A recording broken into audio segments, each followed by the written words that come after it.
Hello dear learners, स्वागत है आपका मेरे चैनल लर्न फॉर शिक्षा में। और जैसा कि आप जानते हैं, लैब असिस्टेंट के लिए मैंने ये सीरीज़ फ्री ऑफ कॉस्ट चला रखी है, जिसमें हम लोग पढ़ रहे हैं क्लास 11th की एनसीईआरटी फिजिकल ज्योग्राफी। और इसमें भी हम लोग क्लाइमेटोलॉजी वाला जो पोर्शन है उसको पढ़ रहे हैं, जिसका ये लास्ट चैप्टर है आज जो मैं स्टार्ट कर रही हूँ, which is world climate and climatic change. ये वाला चैप्टर हम लोग आज स्टार्ट कर रहे हैं। तो चलिए देखते हैं, पढ़ना शुरू करते हैं। देखिए, हिंदी और इंग्लिश दोनों का मैटर मेरे पास में है, यहाँ पे मैंने रख रखा है, तो साथ में इसको पढ़ते जाते हैं। यस, तो सबसे पहले देखते हैं इंट्रोडक्शन में the word climate can be studied by organising information and data on climate and synthesising them in smaller units for easy understanding, description and analysis. यानी कि अगर आप वर्ल्ड की जो क्लाइमेट है, पूरी दुनिया में जिस जिस तरह की क्लाइमेट अलग अलग जगह पे पाई जाती है, अगर आप उनसे रिलेटेड जितना भी डेटा है, जितनी भी जानकारी है, उसको अगर आप कलेक्ट करते हैं, उसके बाद ही आप ये जो वर्ड है क्लाइमेट, इसके बारे में जान सकते हैं कि क्लाइमेट क्या होती है। क्योंकि जब आप पूरी दुनिया की अलग अलग टाइप की क्लाइमेट को एनालिसिस करेंगे, उनकी स्टडी करेंगे, तो आप पाएंगे कि हर क्लाइमेट का एक अलग फीचर होता है, अलग विशेषता होती है उसकी। इसका मतलब हमें यहाँ पे सबसे पहले तीन जो चीज़ें आती हैं उनके बारे में जानना बहुत ज़रूरी है। एक वर्ड यूज़ होता है वेदर, यानी कि मौसम। एक वर्ड यूज़ होता है सीजन, यानी कि ऋतुएं। और एक वर्ड यूज़ होता है क्लाइमेट, यानी कि जलवायु। इन तीनों में क्या डिफरेंस होता है, पहले हम वो जान लेते हैं। तो मैं अपने नोट से आपको सबसे पहले इन तीनों का डिफरेंस क्लियर कर देती हूँ। देखिए, तीन वर्ड्स है, वेदर, सीजन्स एंड क्लाइमेट, मौसम, ऋतुएं और जलवायु। ठीक है। वेदर का मतलब होता है the atmospheric condition of a place for a short period of time, यानी एक छोटे से टाइम पीरियड के लिए। अब छोटा टाइम पीरियड कुछ सेकंड का भी हो सकता है, कुछ मिनट का भी हो सकता है। उस छोटे से टाइम पीरियड में बनी हुई कुछ एटमॉस्फेरिक कंडीशन, यानी वायुमंडलीय दशाएं।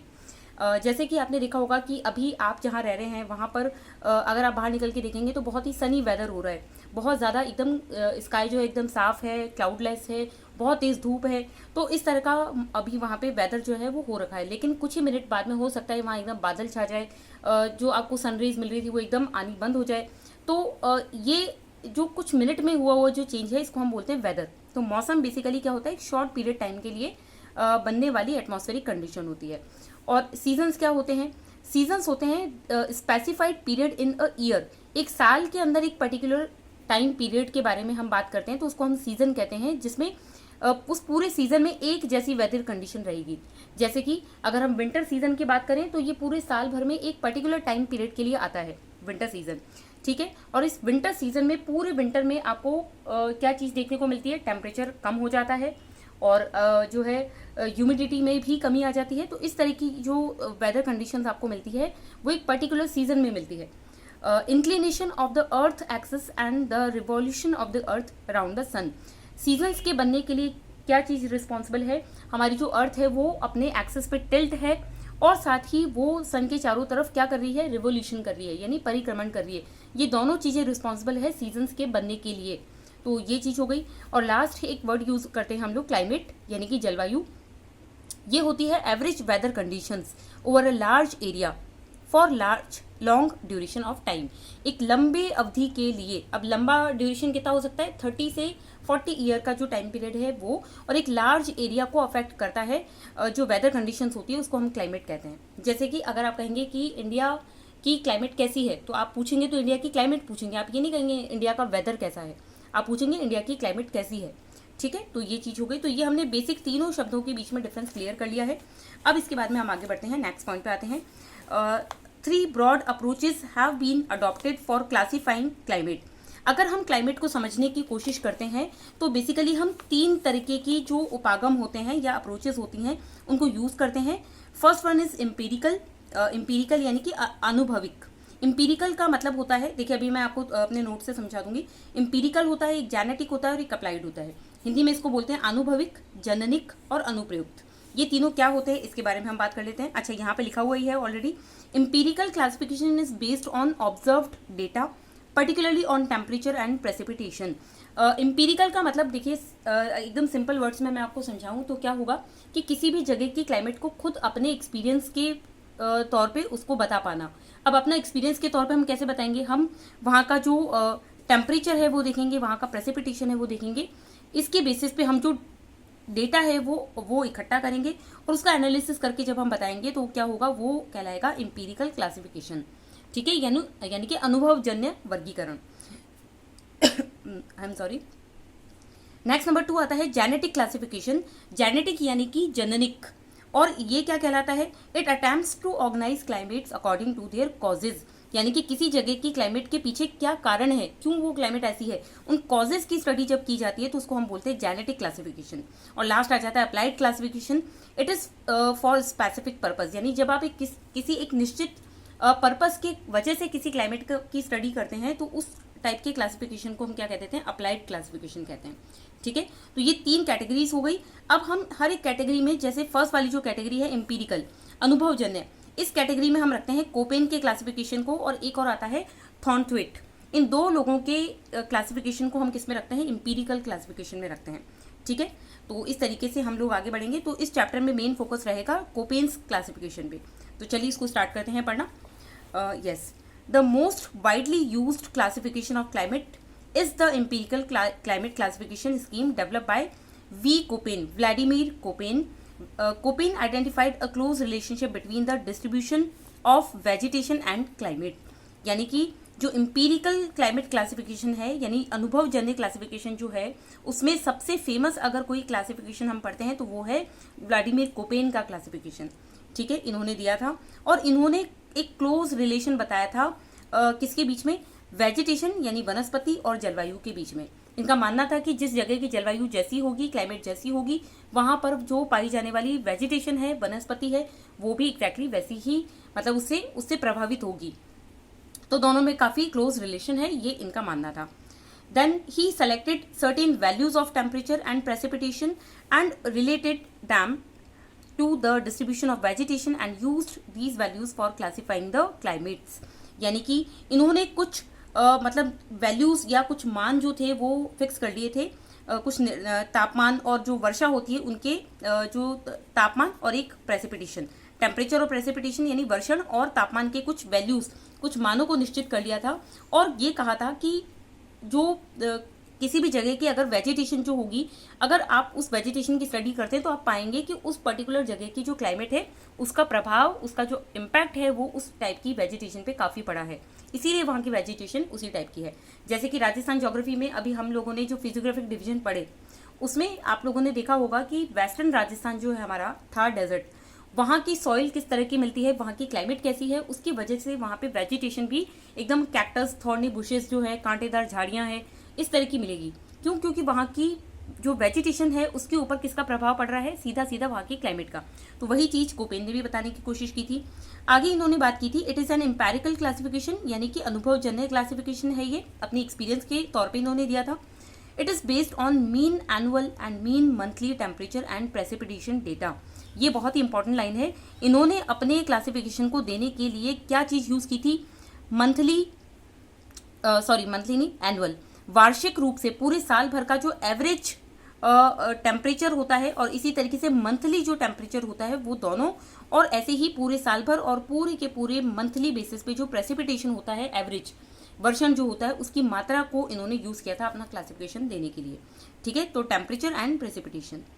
ही introduced the use of capital and small letters to designate climatic groups and types. इन्होंने अपनी द्वारा बताई गई जो क्लाइमेट थी उसको बताने के लिए कुछ कैपिटल लेटर्स का और एक कुछ स्मॉल लेटर्स का यूज़ किया था। ठीक है, although developed in 1918 and modified over a period of time, Koppen's scheme is still popular in use. हालांकि इन्होंने सबसे पहले इसको डेवलप कब किया था, 1918 के अंदर। उसके बाद में इसको टाइम टू टाइम इन्होंने इसको मॉडिफाई भी किया था, बार बार इसमें चेंजेस किए थे, जो कमियां इन्हें लग रही थी उसको ठीक करके उसमें चेंजेस किए थे। इसलिए कोपेन की जो स्कीम है, ये जो क्लासिफिकेशन है, ये आज भी काफ़ी पॉपुलर है। ठीक है, तो ये चीज़ हमने पढ़ ली। फिर इसके बाद में है Koppen recognised 5 major climatic groups. ये बहुत इंपॉर्टेंट फैक्ट है, ध्यान रखना है। इन्होंने मेजर बड़े रूप से, मोटे मोटे रूप में कितने क्लाइमेट ग्रुप्स बताए थे, जलवायु के कितने ग्रुप बताए थे, 5। ठीक है, 5 बताए थे, ध्यान रखना है आपको। 4 of them are based on temperature. इन 5 में से 4 ऐसे थे जो टेम्परेचर के ऊपर बेस्ड थे, और एक जो था वो प्रेसिपिटेशन पे बेस्ड था। 5 में से 4 किस पे, टेम्परेचर पे बेस्ड थे, और एक जो था वो प्रेसिपिटेशन या वर्षण के ऊपर निर्भर था। देन आगे हम देखते हैं टेबल 11.1। ये जो यहाँ पे टेबल दी हुई है पूरी की पूरी, ये टेबल जो है हमें क्या बताती है, it list the climatic groups and their characteristics according to Koppen. Koppen ने जो 5 टाइप्स बताए थे, देखिए ABCDE, यहाँ तक 5 बताए थे। ये H क्लाइमेट जो थी, H वाली, जिसको हाईलैंड क्लाइमेट कहा गया है, यानी उच्च भूमि वाली जलवायु, ये इन्होंने बाद में ऐड की थी। ठीक है, अपन ने पढ़ा था ना अभी यहाँ पे, इन्होंने अपने जो क्लासिफिकेशन था इसको बाद में मॉडिफाई भी किया था, तो उस मॉडिफिकेशन के अंदर इन्होंने H क्लाइमेट भी बाद में जोड़ी थी। मेनली इन्होंने 5 ही टाइप्स बताए थे, ABCDE। ठीक है, तो ये हमें ध्यान रखना है। अब द कैपिटल लेटर्स ACDE, ये बहुत इंपॉर्टेंट है। ACD and E डिलिनिएट humid climates and B dry climate. जो ACDE है वो तो ह्यूमिड क्लाइमेट को, यानी कि जो आर्द्रता वाली जलवायु होती है, नमी जिसमें होती है, उस क्लाइमेट को दर्शाते हैं, जबकि बी वाली जो क्लाइमेट है वो ड्राई शुष्क क्लाइमेट को दिखाती है। ठीक है, तो ये फैक्ट आपको बहुत अच्छे से ध्यान रखना है, एग्जाम में सीधा ही पूछ लिया जाएगा, तो कंफ्यूजन नहीं होना चाहिए बिल्कुल भी। इसके बाद में आगे बात करते हैं। द क्लाइमेटिक ग्रुप्स आर सब divided into types designated by small letters. अब ये जो क्लाइमेटिक ग्रुप्स थे ABCDE, इनको वापस से कुछ स्मॉल लेटर्स में सब डिवाइड किया गया था, जिनको हमने स्मॉल लेटर से दिखाया, based on seasonality of precipitation and temperature characteristics. अब ये जो स्मॉल लेटर थे, ये किसके ऊपर बेस्ड थे, ये बेस्ड थे जो सीजन के हिसाब से जो बारिश होती है, प्रेसिपिटेशन होता है, और सीजन के हिसाब से जो टेम्परेचर होता है उसके ऊपर। ठीक है, तो ये हो गया। The seasons of dryness are indicated by small letters FMWS। जो सीजन ड्राइनेस का होगा उसको F से, M से, W से और S से दिखाया गया था। यहाँ पे F का मतलब क्या है, फुल रेन। आप इसको ऐसे याद कर सकते हैं, याद करने की, लर्न करने की ट्रिक है ये। F यानी फुल रेन, यानी जिसमें पूरे साल भर बारिश होती है, F, उसको हम स्मॉल f से दिखाएंगे। M, स्मॉल m हम यूज करेंगे मॉनसून टाइप की क्लाइमेट के लिए। W, स्मॉल w यूज करेंगे विंटर ड्राई, यानी जिसमें जो शीत ऋतु होती है वो एकदम ड्राई होती है, उसमें बारिश नहीं होती है। और स्मॉल s हम यूज करेंगे समर ड्राई के लिए, यानी जिसमें गर्मियाँ शुष्क होती है, समर्स में बारिश नहीं होती है, वहाँ विंटर में बारिश होती है। तो F यानी फुल रेन, M यानी मॉनसून रेन, और W यानी विंटर ड्राई, एंड S यानी समर ड्राई। ये चारों स्मॉल लेटर में यूज होंगे। ठीक है, where F corresponds to no dry season. यहाँ पे F का मतलब क्या है, नो ड्राई सीजन, यानी कि कोई भी ड्राई सीजन नहीं होगा, इसका मतलब फुल रेन, पूरा टाइम बारिश होगी। इसके बाद में नेक्स्ट M का मतलब हो गया मॉनसून क्लाइमेट। मॉनसून क्लाइमेट के बारे में मैंने अभी आपको बता ही दिया है। W का मतलब विंटर ड्राई सीजन, यानी जहाँ पे विंटर जो है वो बिल्कुल शुष्क रहेगी, कोई बारिश नहीं होगी। S का मतलब है समर ड्राई सीजन, यानी जो ग्रीष्म ऋतु है, गर्मियाँ हैं, वो ड्राई रहेगी। The small letters A, B, C and D refer to the degree of severity of temperature. यहाँ पे small a, B, C, D, ये स्मॉल लेटर्स वाले जो लेटर्स हैं, इनको यूज़ किया गया था कि टेम्परेचर कितना कम या ज़्यादा है, उसके लिए हमने इनको यूज़ किया था। द B, कैपिटल B की बात हो रही है यहाँ पे। कैपिटल B जो है वो ड्राई क्लाइमेट को दिखाती है। इसको अगेन हमने कुछ पार्ट्स में सब डिवाइड किया है। The capital letter S, capital S जो है वो अगर B के साथ में लग जाएगा तो किस तरह की क्लाइमेट है, स्टेपी। स्टेपी क्लाइमेट को हम बोलते हैं सेमी एरिड, यानी अर्ध शुष्क प्रकार की जो जलवायु होती है, यानी पूरी तरीके से एकदम प्रॉपर डेजर्ट भी नहीं होता है, लेकिन एकदम ह्यूमिडिटी भी नहीं होती है, तो सेमी ड्राई जो होता है, सेमी एरिड जो होता है। और कैपिटल W जो होगा वो किसके लिए है, प्रॉपर डेजर्ट के लिए, प्रॉपर डेजर्ट जो होते हैं बिल्कुल ड्राई, उसके लिए। तो ये कैपिटल W भी B के साथ जुड़ेगा, ये कैपिटल S भी B के साथ जुड़ेगा, तो एक नई टाइप की क्लाइमेट बाद में बनती है। ठीक है, so the climatic types are listed in table 11.2। अब यहाँ पे पूरे proper A, B, C, D, E और H, इनके पूरे सब डिवीजन भी इस टेबल में पूरे किए हुए हैं। ठीक है, तो आपको ये टेबल भी बिल्कुल टिप्स पे पता होनी चाहिए, इसके बारे में अभी हम बात करेंगे, और ये वाली टेबल भी हमें एकदम टिप्स पे पता होनी चाहिए। तो अभी हम सबसे पहले इस टेबल के बारे में बात करते हैं। देखिए, सबसे पहले ये टेबल यहाँ पे दी गई है, नंबर A पे है। A जो है वो ट्रॉपिकल क्लाइमेट को दिखाता है, ट्रॉपिकल यानी कि उष्ण कटिबंधीय जलवायु। ठीक है, ये ट्रॉपिकल क्लाइमेट कौन सी होती है, ट्रॉपिकल क्लाइमेट हम उस क्लाइमेट को कहते हैं जहाँ पे जो एवरेज टेम्परेचर होता है, ठीक है, सभी मंथ का, जितने भी मंथ हैं उन सब का एवरेज जो टेम्परेचर है उनका, उसमें जो कोल्डेस्ट मंथ होता है, सभी जितने भी मंथ है, पूरे 12 मंथ हैं, उनमें से जो सबसे ठंडा मंथ होगा, कोल्डेस्ट मंथ होगा, उसका टेम्परेचर जो होगा वो 18 डिग्री या उससे ज़्यादा होगा। ठीक है, ये आपको ध्यान रखना है। उसके अलावा फिर B आ जाता है ड्राई क्लाइमेट, इसका मतलब हो गया शुष्क जलवायु। इसमें होता है पोटेंशियल इवेपोरेशन एक्सीड्स प्रेसिपिटेशन, यानी ड्राई क्लाइमेट कब होगी, जब हमारे पास में रेनफॉल तो हो रहा है कम और इवेपोरेशन, भाप बन के पानी ज़्यादा जा रहा है, तो इवेपोरेशन तो ज़्यादा होगा और इनकमिंग यानी बारिश हमारे पास कम होगी, तो ऐसी क्लाइमेट होगी ड्राई क्लाइमेट यानी बी क्लाइमेट। ठीक है, देन आती है बात सी की। सी का मतलब हो गया वार्म टेम्परेट क्लाइमेट यानी कि कोष्ण शीतोष्ण। ठीक है, आपको हिंदी में इसी तरह के वर्ड्स याद रखने हैं क्योंकि एग्जाम में ऐसे ही वर्ड्स आपको देखने को मिलेंगे। वार्म टेम्परेट क्लाइमेट कौन सी होती है? The average temperature of the coldest month of the mid latitude climates year is higher than -3 degree Celsius but below 18 degree Celsius. यानी कि एवरेज टेम्परेचर जो सबसे ठंडा मंथ है उसका एवरेज टेम्परेचर कितना होना चाहिए? -3 से ज़्यादा और 18 डिग्री सेल्सियस से कम, यानी 18 डिग्री से लेकर -3 डिग्री सेल्सियस के बीच में टेम्परेचर होना चाहिए। ठीक है, इसके बाद में बात आती है डी क्लाइमेट की।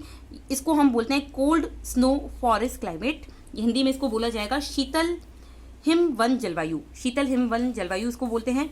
इसका मतलब क्या है? The average temperature of the coldest month is -3 degree Celsius और बिलो, यानी कि इस सी वाले से ज़्यादा ठंडा होगा डी। यहाँ पर जो सबसे ठंडा मंथ होगा उसका टेम्परेचर -3 से कम होना चाहिए और भी ज़्यादा कम होना चाहिए, मतलब एकदम ठंडा।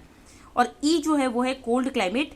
इसका मतलब है average temperature for all month is below 10 degree Celsius, यानी सभी मंथ का, जितने भी मंथ होंगे चाहे सर्दी हो चाहे गर्मी हो, सबका एवरेज टेम्परेचर जो है वो 10 डिग्री सेल्सियस से कम ही होना चाहिए। चाहे गर्मी भी हो उसका भी टेम्परेचर 10 डिग्री सेल्सियस से कम होना चाहिए, उसको हम बोलते हैं ई क्लाइमेट। और लास्ट में आ जाता है एच क्लाइमेट यानी कि कोल्ड ड्यू टू एलिवेशन। इसे माउंटेनियस क्लाइमेट भी बोलते हैं, हाईलैंड क्लाइमेट भी बोलते हैं।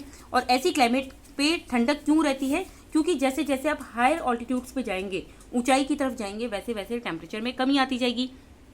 जैसे कि हिल स्टेशंस पे होता है तो वहाँ पे ठंडक जो है वो हाइट बढ़ने की वजह से हो रहा है, इसलिए वहाँ पे एक डिफरेंट टाइप की क्लाइमेट मिलती है जिसको हम बोलते हैं एच क्लाइमेट, हाईलैंड क्लाइमेट। ठीक है, तो उम्मीद करती हूँ आपको यहाँ तक चीज़ें, ये टेबल जो है वो एकदम क्लियर हो गई होगी। अब हम आगे एक छोटी सी चीज़ और देख लेते हैं, बाकी हम करेंगे अपने नेक्स्ट वीडियो में।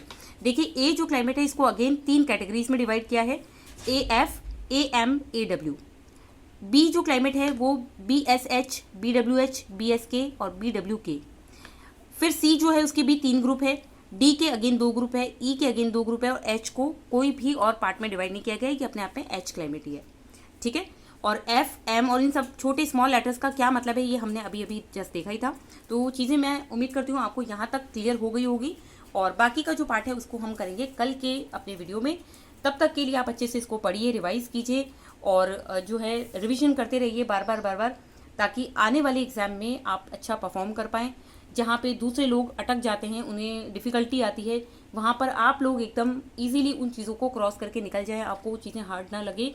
यही मेरा मकसद है, यही इस चैनल का मकसद है। और ये चैनल बेसिकली कोई एक प्रोफेशनल चैनल मैं नहीं कहूँगी इसको, बल्कि ये एक हमारी फैमिली है जिसपे मैं फ्री में पूरा का पूरा कंटेंट, जिसके लिए लोग जो है हाई चार्जेस फीस जो है वो चार्ज कर रहे हैं, वो मैं आपको फ्री में दे रही हूँ यहाँ पे। तो उम्मीद करती हूँ कि भाई आप इसको प्रॉपरली समझें, पढ़ें चीज़ों को। और अगर आपके पास में इतना टाइम रहता है और आपको लगता है कि ये चीज़ें शेयर की जानी चाहिए किसी ज़रूरतमंद व्यक्ति के पास में, तो आपका 1 मिनट जो है अगर आप इसको निकाल सकते हैं शेयर करने के लिए, तो आप इसको ज़रूर शेयर करें। ये मैं अपने हर वीडियो में बोलती हूँ। तो मेरी रिक्वेस्ट है कि आप इसको ज़रूर शेयर करें चैनल को। और तब तक के लिए हम लोग मिलते हैं अपने नेक्स्ट चैनल में, अपने नेक्स्ट वीडियो में। और तब तक अच्छे से पढ़ते रहिए और जो है टेक केयर।